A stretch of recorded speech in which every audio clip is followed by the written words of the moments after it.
So the next question is, again, just like how I mentioned now, Bhagavad-Gita, through Bhagavad-Gita, Sri Krishna, Vedavyasa Maharshi, Sadguru, they're all teaching us various kinds of discriminations. Because it is the wrong discrimination, it's the wrong understanding or the wrong way of discriminating is what has put me into trouble in life. So therefore, two fundamental discriminations that you and I need to clearly have. What is Atma, what is Anatma? What is Dharma and what is Adharma? So the question is, what is Atma-Anatma Viveka? What is Dharma-Adharma Viveka? These are the two fundamental questions. So let's contemplate on these two now. Vijayji, I had a question. Yes, yes. What do they mean by discrimination in this context, firstly? Sure. Very simple. Discrimination is, in a way, in our colloquial way, we understand it like a judgment. So, for example, Correct. if I ask you, which of the two fingers is taller? We say that, oh, this finger is taller. So there's a discrimination of the height that is happening, right? No, but discrimination is that when you're saying the finger example, there is judgment, yes, but there is no negative bias to attach to it. Discrimination means some, when I'm discriminating. Exactly. Excellent insight you got there. Viveka, just by saying, okay, this is Atma, this is Anatma, it is not trying to put one over the other. It is to, see, for example, if I need a tall finger to use in some purpose, I need to know which is tall. I may need a short finger in some other context. I need to know which is the short. I may need a fat finger in some situation. I may need a thin finger in some situation, right? Knowing only, I can use them. I need to know salt, I need to know sugar, I need to know kara. Then only I can, the other taste, then only I can make the right dish. So discrimination is discernment, understanding. Oh, this is salt. Oh, this is sugar. Oh, this is sour. And I need to know how to mix them in right proportion. Does that bring clarity? Yes, yes. So it is not discrimination in the negative sense. It is more of a distinguishing or separating and understanding. So maybe this English translation is not the right correct one. So we can probably use discernment.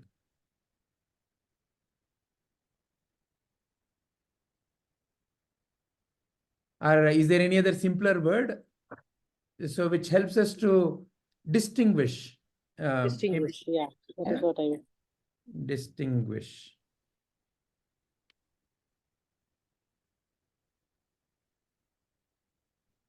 Thank you. Yeah. Yeah. So let us take up this question.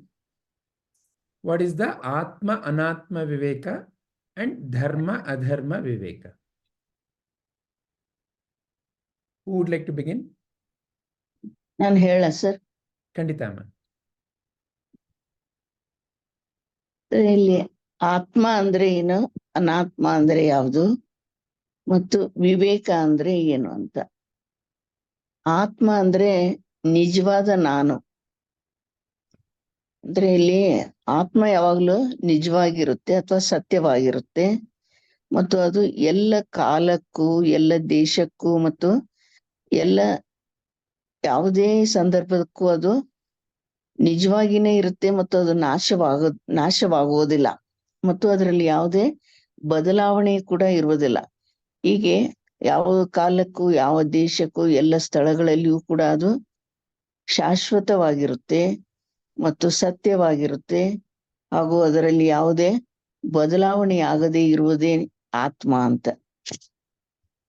ಅನಾತ್ಮ ಅಂದ್ರೆ ಅದು ಯಾವಾಗಲೂ ಬದಲಾವಣೆಯನ್ನು ಹೊಂದುತ್ತೆ, ಮತ್ತು ಅದು ಕಾಲ ಕಾಲಕ್ಕೆ ಬದಲಾಗುತ್ತೆ, ಹಾಗೂ ಅದು ಅಸತ್ಯವಾಗಿರುತ್ತೆ, ಮತ್ತು ಅದು ನಿಜವಾಗಿರುವುದಿಲ್ಲ ಅಂತ. ಅಂದ್ರೆ ಅದು ಶಾಶ್ವತವಾಗಿರುವುದಿಲ್ಲ ಅಂತ. ಈಗ ಅಂದ್ರೆ ಆತ್ಮ ಇದು ನಿಜವಾದ ನಾನು. ಮತ್ತು ಅನಾತ್ಮ ಅಂದ್ರೆ ನಮ್ಗೆ ನಮ್ಮ ಕಣ್ಣಿಗೆ ಕಾಣುವಂತ ವಸ್ತುಗಳು.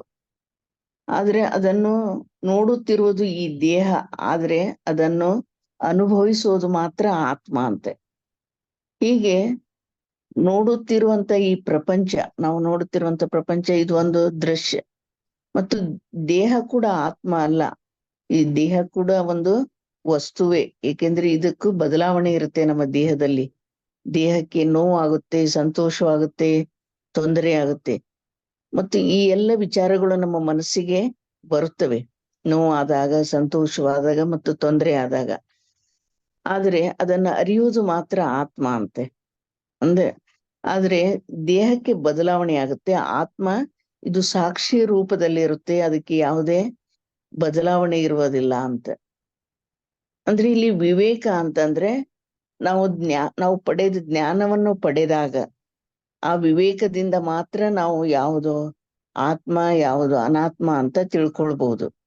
ಇದೇ ವಿವೇಕ. ಅಂದ್ರೆ ಅವುಗಳನ್ನು ವಿಂಗಡಿಸಿ ನಾವು ನೋಡಬಹುದು. ವಿವೇಕ ನಮ್ಮಲ್ಲಿ ಇದ್ದಾಗ ಆತ್ಮ ಯಾವುದು, ಅನಾತ್ಮ ಯಾವುದು, ಯಾವುದು ಸತ್ಯ, ಯಾವುದು ಮಿಥ್ಯ, ಯಾವುದು ಬದಲಾಗುತ್ತೆ, ಯಾವುದು ಬದಲಾಗುವುದಿಲ್ಲ. ಹೀಗೆ ನಾವು ಇವುಗಳಲ್ಲಿರುವಂತ ವ್ಯತ್ಯಾಸವನ್ನು ನಾವು ನಮ್ಮಲ್ಲಿ ವಿವೇಕವಿದ್ದಾಗ ಮಾತ್ರ ಅವುಗಳನ್ನು ನಾವು ವಿಂಗಡಿಸಿ ನೋಡಬಹುದು. ಅದಕ್ಕೆ ಇವುಗಳನ್ನು ವಿಂಗಡಿಸಿ ನೋಡುವಂತ ಜ್ಞಾನವೇ ಇಲ್ಲಿ ವಿವೇಕ ಅಂತೆ. ಈಗ ಫಾರ್ ಎಕ್ಸಾಂಪಲ್, ಒಂದು ಹೂ ಇರುತ್ತೆ, ಆ ಹೂವಿನಲ್ಲಿ ಕೂಡ ಪರಿಮಳ ಇರುತ್ತೆ. ಆದ್ರೆ ನಾವು ಆ ಹೂವಿನಿಂದ ಪರಿಮಳವನ್ನು ನಾವು ಬೇರ್ಪಡಿಸಲು ಸಾಧ್ಯವಿಲ್ಲ. ಹೂ ಬಿಟ್ಟು ಪರಿಮಳವಿರೋದಿಲ್ಲ, ಪರಿಮಳ ಬಿಟ್ಟು ಹೂ ಇರೋದಿಲ್ಲ. ಅದೇ ರೀತಿ ನಮ್ ದೇಹ ಬಿಟ್ಟು ಆತ್ಮ ಇಲ್ಲ, ಆತ್ಮ ಬಿಟ್ಟು ದೇಹನೂ ಇಲ್ಲ. ಆದ್ರೆ ಅದನ್ನು ನಾವು ಬೇರ್ಪಡಿಸಿ ನೋಡಕ್ ಸಾಧ್ಯ ಹೇಗೆ ಅಂದ್ರೆ ನಾವು ವಿವೇಕದಿಂದ ಮಾತ್ರ ಅದನ್ನು ಬೇರ್ಪಡಿಸಬಹುದು ಅಂತ. ಅಂದ್ರೆ ನಮಗೆ ಅದರ ಬಗ್ಗೆ ಜ್ಞಾನವಿದ್ದಾಗ, ಯಾವುದು ಸತ್ಯ ಯಾವುದು ಮಿಥ್ಯ ಅನ್ನೋ ಅರಿವ ಜ್ಞಾನ ಇದ್ದಾಗ ಮಾತ್ರ ಅದನ್ನು ನಾವು ಬೇರ್ಪಡಿಸಿ ನೋಡಬಹುದು. ಹೀಗೆ ಇದು ಬದಲಾಗದೇ ಇರುವಂತದ್ದು ಆತ್ಮ, ಬದಲಾಗುವುದು ಅನಾತ್ಮ, ಮತ್ತು ಆತ್ಮ ಶಾಶ್ವತವಾದದ್ದು ಹಾಗೂ ಅನಾತ್ಮ ಅಶಾಶ್ವತವಾದದ್ದು ಅಂತ. ಇನ್ನು ಧರ್ಮ ಅಧರ್ಮ. ಧರ್ಮ ಅಂದ್ರೆ ಈ ನಮ್ಮ ಸಮಾಜ ವಿಧಿಸಿದಂತ ಕೆಲವೊಂದು ರೀತಿ ನೀತಿ ನಿಯಮಗಳನ್ನು ನಾವು ಇನ್ನೊಬ್ಬರಿಗೆ ತೊಂದರೆಯಾಗದಂತೆ ಅವುಗಳನ್ನು ಚಾಚು ತಪ್ಪದೆ ನಿರ್ವಹಿಸುವುದು, ಮತ್ತು ನಿರ್ವಹಿಸುವಾಗ ನಾವು ವರ್ತಮಾನದಲ್ಲಿದ್ದು ಅದರಲ್ಲಿ ಸಂಪೂರ್ಣವಾಗಿ ನಾವು ಮಗ್ನರಾಗಿ ಅಥವಾ ಸಂಪೂರ್ಣವಾಗಿ ವರ್ತಮಾನದಲ್ಲಿದ್ದು ಅದರಲ್ಲಿಯೇ ನಾವು ವಿಲೀನವಾಗಿ ಮಾಡುವಂತ ಕಾರ್ಯಕ್ಕೆ ಧರ್ಮ ಅಂತ ಹೇಳ್ತಾರೆ. ಈಗ ನಾವು ಮಾಡುವ ಯಾವುದೇ ಕಾರ್ಯ ಕೂಡ ಜಗತ್ತಿಗೆ ಅದು ಹಿತವನ್ನು ಉಂಟು ಮಾಡುವಂತಿರಬೇಕು, ಹೊರತು ಸಮಾಜಕ್ಕೆ ತೊಂದರೆಯಾಗುವಂತಹ ಅಥವಾ ಸಮಾಜಕ್ಕೆ ಮಾರಕವಾಗುವಂತ ಯಾವುದೇ ಕೆಲಸವನ್ನು ನಾವು ಮಾಡಿದರೆ ಅದು ಅಧರ್ಮವಾಗುತ್ತೆ ಅಂತ. ಅಂದ್ರೆ ನಾವು ಸಮಾಜದಲ್ಲಿ ಇರುವಂತ ರೀತಿ ನೀತಿ ನಿಯಮಗಳನ್ನು ಅನುಸರಿಸದೆ ಅವುಗಳನ್ನು ಬಿಟ್ಟು ನಮ್ಮ ಮನಸ್ಸು ಬಂದ ಹಾಗೆ ನಾವು ಇನ್ನೊಬ್ಬರಿಗೆ ತೊಂದರೆಯನ್ನು ಉಂಟು ಮಾಡುವುದು ಹಾಗೂ ಸಮಾಜಕ್ಕೆ ನಾವು ಯಾವುದೇ ಹಿತವಾಗದೇ ಇರುವಂತಹ ಕೆಲಸ ಮತ್ತು ಆ ಸಮಾಜಕ್ಕೆ ಕಲ್ಯಾಣವನ್ನು ಉಂಟು ಮಾಡುವಂತಹ ಕೆಲಸವನ್ನು ಮಾಡದೇ ಇದ್ದಾಗ ಅದು ಅಧರ್ಮವಾಗುತ್ತೆ ಅಂತ. ಅಂದ್ರೆ ಇಲ್ಲಿ ಅಧರ್ಮ ಅಂತಂದ್ರೆ ಇದು ಧರ್ಮದ ನೀತಿಗೆ ವಿರುದ್ಧವಾಗಿರುತ್ತೆ ಅಂತ. ಅಂದ್ರೆ ನಾವು ಮಾಡುವಂತ ಸಮಾಜಘಾತುಕ ಕೆಲಸವಾಗಿರಬಹುದು. ನಾವು ವರ್ತಮಾನವನ್ನು ಬಿಟ್ಟು ಇಲ್ಲಿ ಕೇವಲ ಭೂತ ಮತ್ತು ಭವಿಷ್ಯದ ಬಗ್ಗೆ ಮಾತ್ರ ಚಿಂತಿಸುತ್ತಾ ನಮ್ಮ ಮನಸ್ಸನ್ನು ಬೇರೆ ಕಡೆ ಹರಿಯಲು ಬಿಟ್ಟು ಮಾಡುವಂತಹ ಕೆಲಸ ಅಧರ್ಮದ ಕೆಲಸವಾಗಿರುತ್ತದೆ. ಈ ಉದಾಹರಣೆಗೆ ಇನ್ನೊಬ್ಬರ ದುಡ್ಡು ಆಸ್ತಿಗಾಗಿ ಆಸೆ ಪಡುವುದು ಮತ್ತು ಅದನ್ನು ಕಿತ್ತುಕೊಳ್ಳಲು ಪ್ರಯತ್ನಿಸುವುದು ಕೂಡ ಇದು ಒಂದು ಅಧರ್ಮ ಅಂತಾನೆ ಹೇಳ್ಬಹುದು. ಇಷ್ಟೇ ಸರ್ ನಾನು ತಿಳಿದಿದ್ದೆ. ವೆರಿ ನೈಸ್ ಅಮ್ಮ, ಧನ್ಯವಾದ. Thank you sir. Who would like to go next?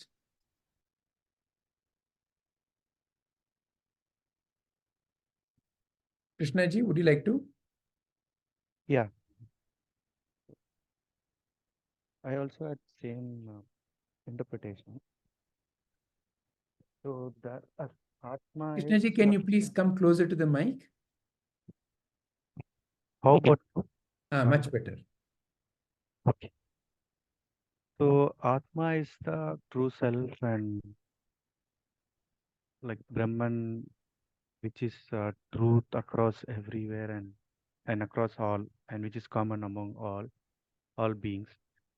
Anatma is like getting identified with not true, like body, mind, intellect, and other things. And Dharma is doing the righteousness and which is beneficial. It's not like selfishness. Dharma is like a selfless action and which is right is for society, for you and surrounding people. Adharma is like getting identified with your oneself and that body and selfishness, and which is like causing side effects to one or the other creatures in the world. Uh, that's how I'm seeing this. So Viveka is we should be clearly like able to distinguish. Uh, disengage between these two. That way, it will help us to uh, be in sync with the nature and be and live it with who we are. Yeah, these are my understanding. Very nice. Thank you, Krishnaji. Rajita ji, would you like to go, or Smita ji? Yeah. Yes, Yeah. Vijay. According to me, what is right for me, what makes someone happy for a long term is the dharma. First, I would like to explain what is dharma and adharma. So, long-term happiness is, as Guruji says, Atmano Mokshartham Jagadhitaya. So, to attain the long-term happiness, first I have to try to understand who am I, why I have come here, what is my purpose. So for that, so if by trying to understand that, I can overcome the suffering and I can develop Shat Sampatti.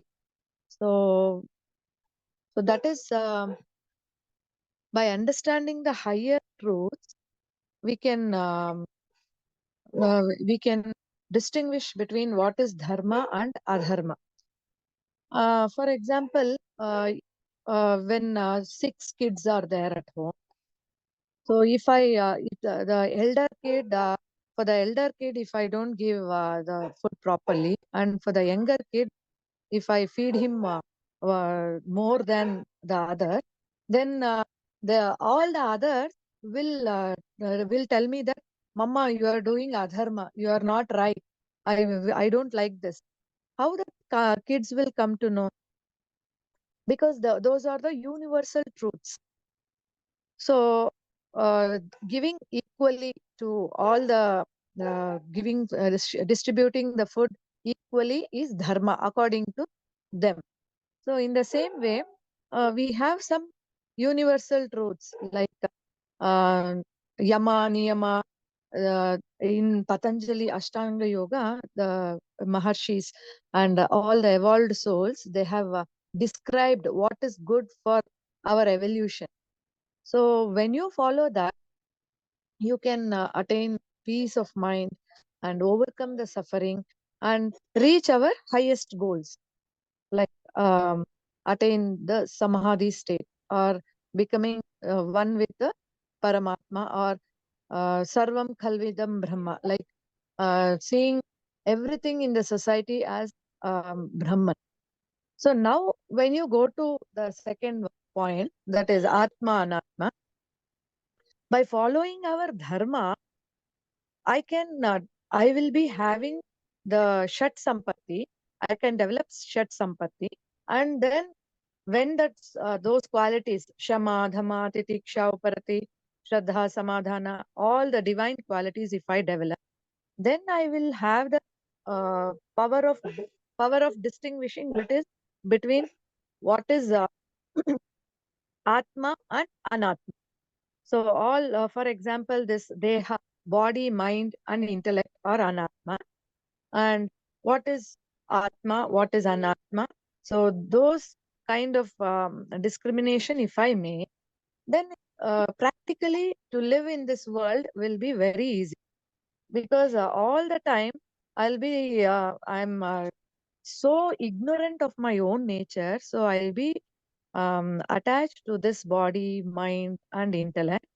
As Guruji says in most of his talks, that most of the time we'll be worried about our body, the diseases, how much the material wealth, all the things, and we'll be suffering always. Comparing to others, we'll be suffering. So when you, what is how to overcome that suffering, it is very important to have a higher understanding. That is, to distinguish, when you distinguish between Atma and Anatma, you can remain peaceful, and you can attain, we can achieve that goal, Atmano Mokshartham Jagadhitaya. We can get liberated, we can get freedom from all the suffering. That is what is my understanding. Very nice. Thank you, Rajita ji. Yeah, thank you. Smita ji. Yes, like Ajita ji, Sayatri ji and all explained, our behavior is the bound by our actions are ideally bound by certain universal truth, which is, we say, as the ethical or the moral way of living. Right? So that is the dharma, and your action in yoga, the action that we are performing, is bordered or is bound by, has to be bound by that truth. That only then you are performing the right action. So it's not sufficient if you perform action. It is performing the right action. So that is what between dharma and adharma. You may be that in the story of the Mahabharata, it says like Karna. He is always thinking of his friend, but he is not on the right side of dharma. He is not thinking or even telling his friend what he is doing wrong. He's giving friendship more importance than the right action itself. So we placing ourselves in the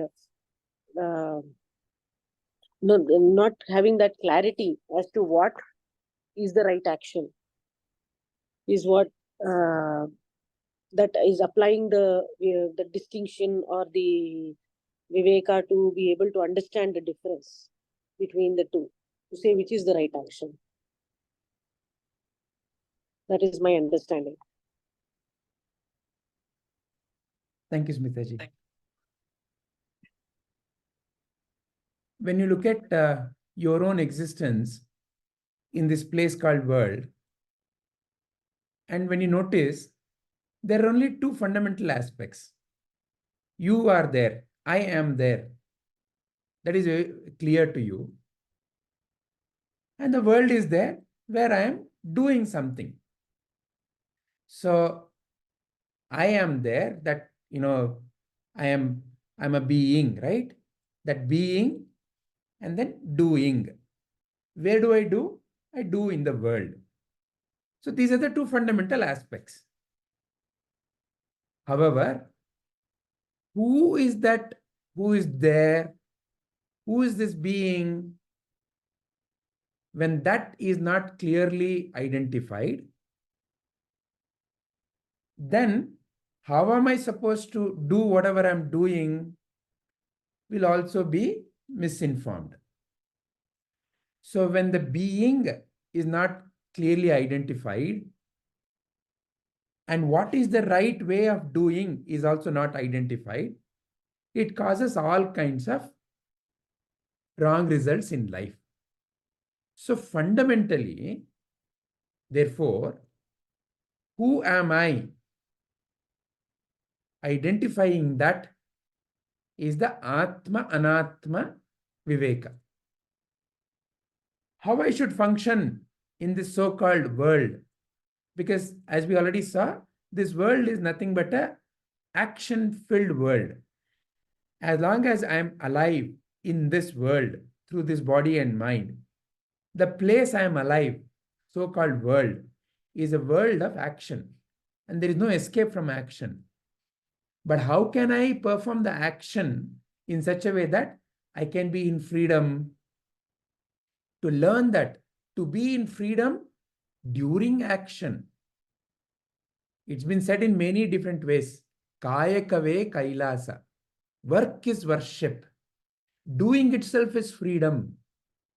So the being and how to do, being and doing. So learning these two fundamental aspects, that's all that is there to life. Being and doing. When I clearly identify who am I, the being, and when I clearly recognize how I should do, that is total freedom. Because that's all life is. Just see, you are there and you're doing something. That's all it is to your life and my life.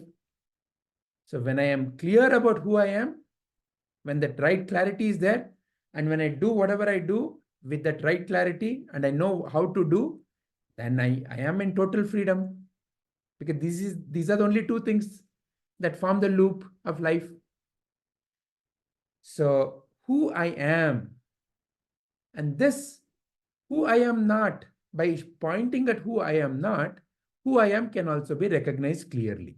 And that is what Atma-Anatma. So it is like saying, am I the shirt? No, I'm not the shirt. I'm wearing the shirt. So I am not the shirt. Like that, clearly coming to the immutable, unchangeable aspect of me. There's a changeable aspect of me. My mind is there. What is my mind? Which I keep calling collection of various thoughts. And I can clearly see my mind is also mutating, changing. The mind that I had, the thoughts I had when I was 5 years old are not the same thoughts I have. Are the thoughts I had when I was 25 years old is not the same thoughts I have today. My world, we keep talking, no? My world view has changed. I wish I had the same wisdom when I was young. I would have been a much different person. Like that, we keep talking, no? What are we referring there? Nothing but the way of thinking, nothing but the collection of thoughts, which is what I and you keep referring as my mind, my mind. At the end of the day, what is mind? Collection of thoughts. So when the collection of thoughts is in one direction, it leads to one kind of way of thinking and way of acting. So if you all know that wonderful story of Swami Vivekananda. There is a sheep, there is a group of sheep, and one day they find a tiger baby, and it's been lost, and they bring the tiger baby, and the tiger baby is now with the sheep, and the tiger baby thinks it is also sheep because it is only with the sheep. It is also doing all the ba-ba, ma-ma of the sheep. It is also eating the grass. One day it so happens that the wild tiger comes, and it sees, for its wonderment, a fully grown tiger behaving like other sheep. When the tiger growled, the wild tiger growled, like all other sheep, this sheep tiger also started trembling and saying, bah, bah. So this wild tiger got really wild. Ayyo, what happened to my brother? And it caught hold of him and brought him to the jungle and said, look, you are a tiger. But that sheep tiger was trembling.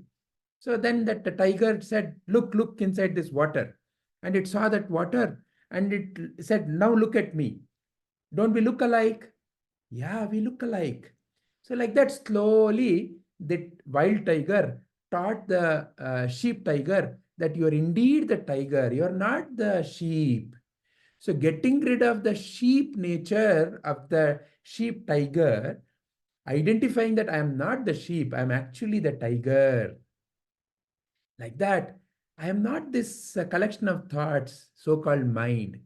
I am not this changing thing that I'm wearing called as body. Just like this shirt I'm wearing, this body is something that I'm gathering from this world. The food I'm eating is becoming my body.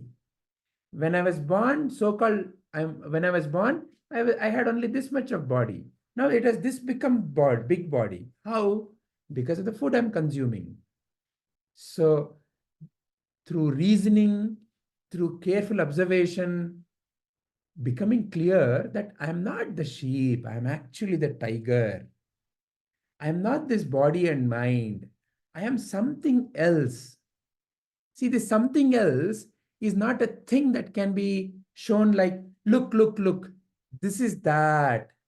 Or look, this is that. It cannot be shown through these senses. That's why there is this great science of Vedanta, which has brought what you are not, Atma-Anatma. Am I this? No, you are not this. Am I this shirt that I'm wearing? No, you are not that. Am I this body? No, you are not that. Am I this collection of things called as mind? No, you are not that. Then who am I? So that you yourself can come to that very clear inner realization that, look, this is also changing, but I feel I am the same person. So this I cannot be. My thoughts are also changing, but I feel I am there. So I cannot be the thoughts. Then who am I? Must be something that is aware of all this change. Who is this who is aware of the change? As awareness, am I changing?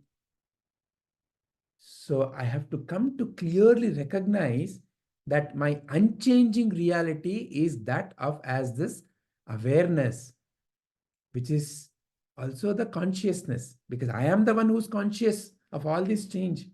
My body is not conscious of me. The book is not conscious of me. I am conscious of the book. So like that, through careful examination, coming to understand who I am not and who I am is the Atma-Anatma.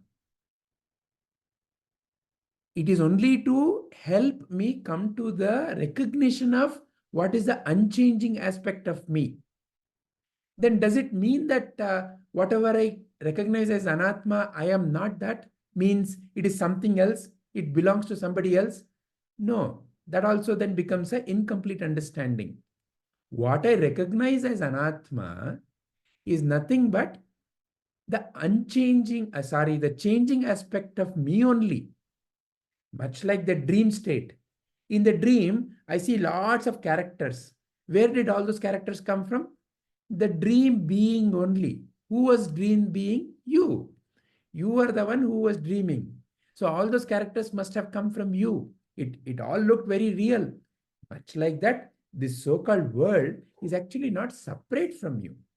But for recognition purpose, without this clear Viveka, I suffer in life. So to help me come out of the suffering, this Viveka is taught. Atma-Anatma. What is the unchanging aspect of you? What is the changing aspect of you? But both are you only. It's like the Shiva and the Shakti. Atma is Shiva, Anatma is a Shakti. Shiva Shakti. This world is Shiva Shakti Rupa. That is a totality. I have to learn to recognize that. But first by recognizing what is the changing? Shiva. Shakti. What is the unchanging? Shiva. So then I can say, I can realize, oh, both are there. Then who is this Anatma? Is that something else? No, that is also you only. So this is the Atma-Anatma Viveka. Dharma.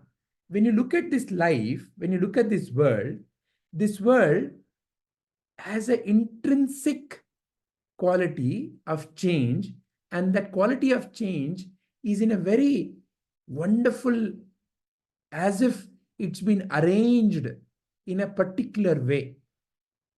Look at how everything is functioning. Whether all these big planets, how they're rotating around the sun in our solar system, or how the entire solar system itself is rotating around our Milky Way. When you look at arrangement of any of these things, whether from that big planets, stars, galaxies, to the very way your own body itself is functioning. It's a collection of trillions of living cells. And all those trillions of living cells are working in harmony. The same living cell, when you look under the microscope, the living cell in the finger is the same as the living cell in the eye. In terms of the composition, there is no change. All of them seem to have a similar structure. The mitochondria, the cellular structure, the way the DNAs are there, the way the various kinds of mechanisms are there, they all are very similar. However, they function differently and they know exactly how to function when they are in a particular place. Same living cell.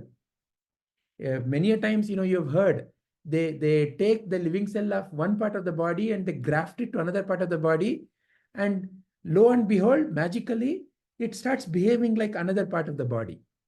If it was in the thigh, it used to function like thigh muscle, and now when it is grafted to the heart muscle, it starts functioning like the heart muscle. So like that, wonderful things are there. So when you notice all of this entire world has a intrinsic, intelligent design, which has its own wonderful rhythm. The way the day and night is happening, the way your very hridaya is rhythm. See, the word rith comes from that ritu. Ritu means there's a changing aspect, and that is having a pattern, rhythm. The word English rhythm has come from this Sanskrit rith, rhythm. So your word, your heart, hridaya, rith, there is a rhythm. Your blood flow is happening in a rhythm. It's all a wonderful, nice rhythm to it. And when everything is happening to wonderful rhythm, it's a wonderful symphony, is it not? The rhythm, when the 7 notes are in tune, it's called as music. When the same fundamental human sound is not in rhythm, it can become cacophony. So that is a fundamental distinction. Harmony, disharmony. When I recognize this natural rhythm and I realize how to live my life, oh, it's a cold season, I have to eat food that is in accordance to the cold season. Oh, it is cold season, I have to wear dress, it is in accordance to the cold season. Then I'm in natural rhythm, in harmony with the reality. Oh, the plants are the ones which are the source of all the wonderful energy I receive as oxygen. I should protect them. I am in natural rhythm. So like that, recognizing the natural way the life is and living in accordance to that is fundamentally dharma. And when I'm not doing that, I am causing adharma. And that adharma causes tension, anxiety, worry, or it can lead to friction between you and me. It can lead to then naturally friction between 2 groups of people, friction between nations. All of that is due to adharma. For example, if I keep saying that my way of life of, let's say, guzzling tons and tons of petroleum, and I'm willing to do anything and whatever for that, and I'm willing to invade other countries. Why? Because my people have to live that so-called life of guzzling tons and tons of petrol. Then I am the source of adharma. I cause lots of tension in the world. I cause war and friction between people. So Dharma-Adharma is therefore recognizing what is the natural rhythm and how I fundamentally can live in harmony with this existence. And this existence has so many things. Am I in harmony with myself, this body and mind, first of all, this changing and unchanging aspect of me? Am I in harmony with my fellow human beings? Am I in harmony with the fellow natural elements? Am I in harmony with all other conflicting ideas of life? There are so many human ideas, there are so many divine ideas. Am I able to find that harmony? So Dharma-Adharma is when I recognize that divinity. So to recognize the divinity, there are many wonderful words that our rishis and munis have given. One of the most beautiful word they have given, a collection of words they have given is Satyam Ritam Brihat. Satyam, that which is truth, and Ritam, and it is in continuous harmony. It's a wonderful harmony. It has a wonderful movement, and that movement is in a harmonious movement, the way the world is moving. It's a continuous, harmonious movement, Ritam, Brihat, and that which is Brihat, is immense, so immense that you and I cannot even fathom through our limited mind. And that is who you truly are, immense, Brihat. Satyam Ritam Brihat. It is a pointer to the totality. So when I recognize the Satyam, that is Atma-Anatma. When I recognize the Ritam, that is Dharma-Adharma. And when I recognize that this entirety, there is nothing to separate it out. There is actually no Atma-Anatma. There is no separatedness. It is only to recognize and to be free from the Anatma's affliction. When I wrongly identify myself as Anatma, I have problems. When I wrongly perform Adharma, I have problems. So to only help me to become free from that affliction, this Viveka is taught. But then when I recognize that it is Brihat, it is all encompassing. In the dream, there is no separatedness. In the dream, during the dream, there seems to be a separatedness. But when I wake up, oh, really, there is no separate. Everything that happened in the dream is only me. Satyam Ritam Brihat. So to help you and me become free from our limitedness and to realize our unlimitedness is these Vivekas being taught. Hari Om.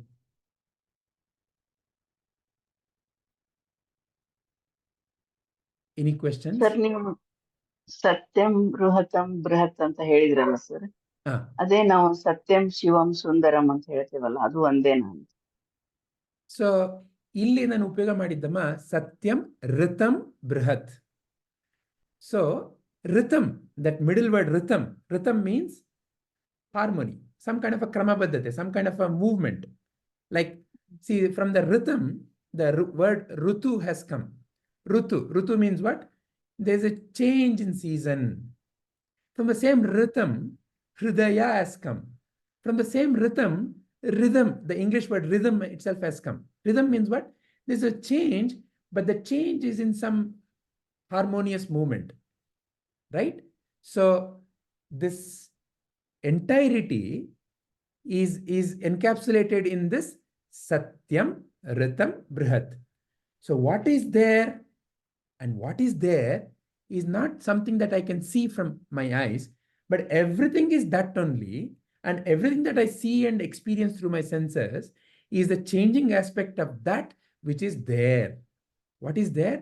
And that is Satya. Your true nature as awareness and consciousness, you cannot see through your eyes. You cannot smell through your nose. But you are there, that very awareness, that awareness principle, that exists. The existence aspect of you is Satyam. Ritam. And that existence is not simply a changeless, nameless, inert thing. It is that which is appearing as this entirety. And when it appears with a wonderful rhythm.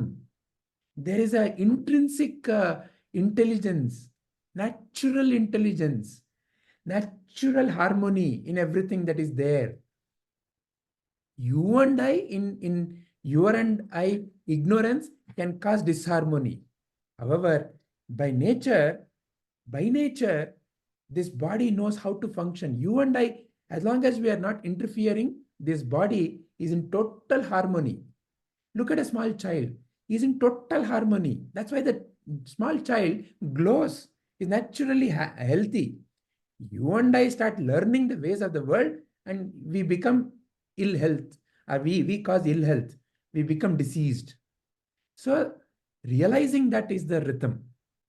And Brihat means what? It is immense. It is beyond comprehension.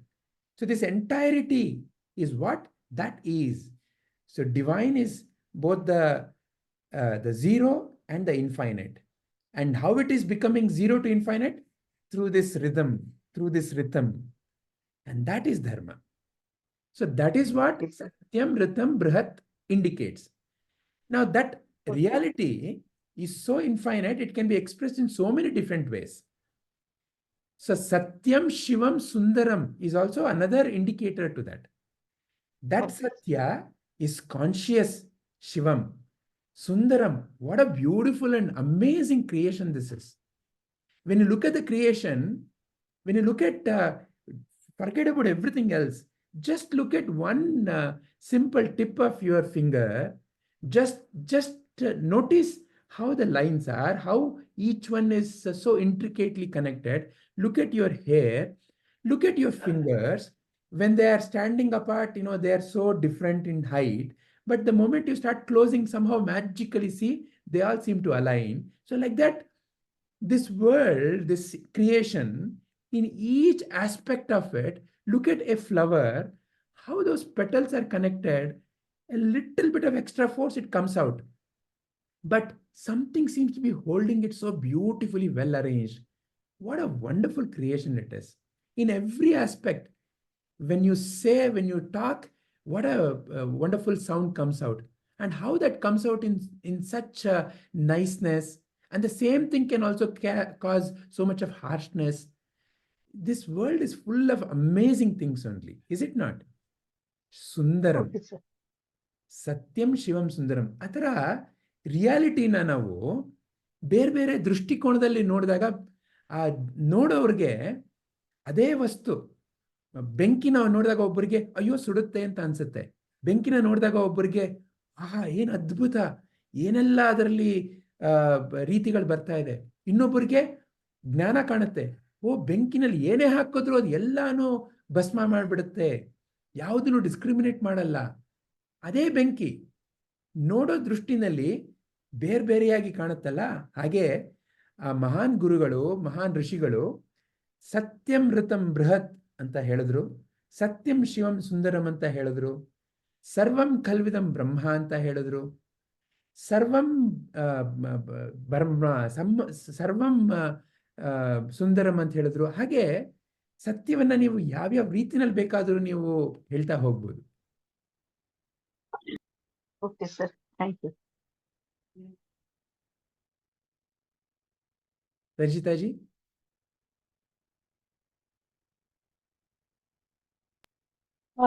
Really, Vijayji. No, I thought you came to say something. No. Okay, all right. Is there anything else? Smitaji, Krishnaji? No. All right. Then let us end up. Sorry, Rajitaji. It was very, no, it was very clear understanding, Vijayji. Thank you. That Rutam part, no, it is there in Taittiriya Upanishad. So I had a doubt. So I got the answer from you. Thank you so much. Dhanyavada.